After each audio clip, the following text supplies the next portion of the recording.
अगर आप भी चाहते हैं कि बालाजी फिल्म्स की सभी गाने सबसे पहले आप तक पहुंचे तो चैनल को लाल बटन दबाकर सब्सक्राइब जरूर कर लें, साथ में बेल आइकन को दबाना ना भूलें।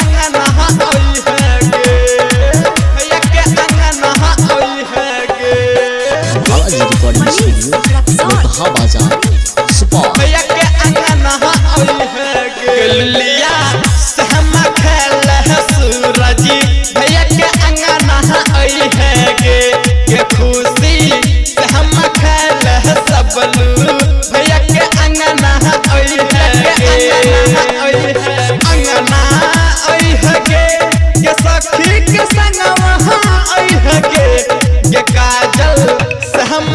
पप्पू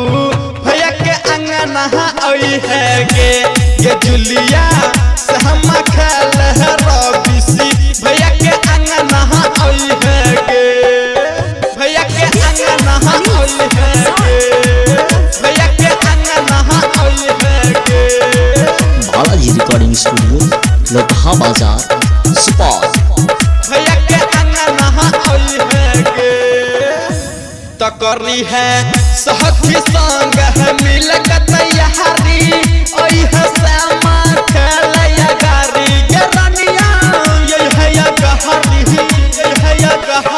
हाँ तकरी है सहथी संग है मिल के तैयारी ओई है श्यामा खेलैया गारी के रनिया ये है या गारी ये पूजवा से हम खेल है दीपकी भैया के अंगना आई है गे नहवा से हम खेल है सूचित भैया के अंगना आई है गे भैया के अंगना आई है गे भैया के अंगना आई है गे।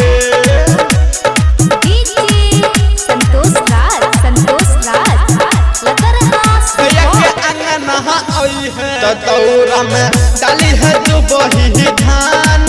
करी है जुगली के कनिया दहन के प्रीति करी है कनिया दहन करी है कनिया दौरा में डाली है दुबही धान करी है जुगली के कनिया दहन या चाना करी है कनिया दहन करी है कनिया दहन ये सोनिया से हम खेल है विकासी भैया के अंगना आई है गे प्रियंका से हम खेल है मनीषी भैया के अंगना आई है गे भैया के अंगना आई है गे। बालाजी रिकॉर्डिंग स्टूडियो लोकहा बाजार सुपौल।